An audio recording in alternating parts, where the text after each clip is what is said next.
Amroli police station ₹3,50,000 honey ટ્રેપના ગુનામાં સંડોવાયેલ આરોપીને ઝડપી પાડતી સુરત શહેર એસઓજી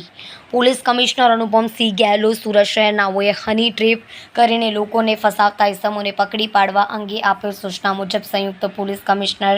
રાઘવેન્દ્ર વત્સ ક્રાઇમ નાયબ પોલીસ કમિશનર રાજદીપસિંહ નકુમ એસઓજીના માર્ગદર્શન હેઠળ એસઓજીના પીઆઈ એપી ચૌધરીની સૂચના મુજબ કામગીરી કરવામાં આવી છે।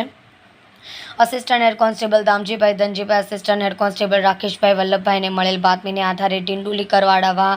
રોડ પરથી આરોપી ઘનશ્યામ ઉર્ફે શ્યામભાઈ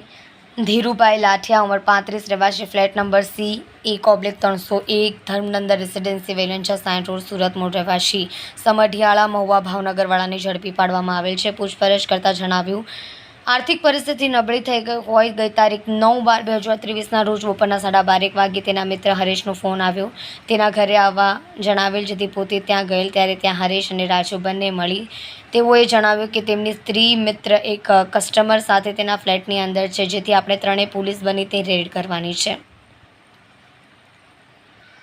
તેની પાસેથી પૈસા પડાવવાના છે તેમ કહેલ જેથી પોતે તૈયાર થયેલ અને ત્રણેય પોલીસ બની હરેશના ફ્લેટમાં રેડ કરી કેસ કરવાની ધમકી આપી ધમકાવીને 3,50,000 પડાવેલ અને તેમાંથી પોતાને 83,000 મળેલ હતા। ત્યારબાદ પોતાને જાણવા મળેલ કે જે કામ કરેલ તે કેસમાં હરેશને પોલીસ ઉપાડી ગઈ છે જેથી પોતે ફોન સ્વિચ ઓફ કરી ડિંડોલી તરફ ઓયો હોટલમાં આવી રહેતો સદર ગુનામાં ધરપકડ બાકી હોવાથી હકીકત જણાવી છે। મજકૂર આરોપી વિરુદ્ધમાં કાયદેસરની કાર્યવાહી કરી આગળની તપાસ સારું અમરોલી પોલીસ સ્ટેશનને સોંપવામાં આવેલ છે। આરોપી અમરોલી પોલીસ સ્ટેશન ગુના રજિસ્ટર ઇપીકો કલમ 384, 170, 506, 120B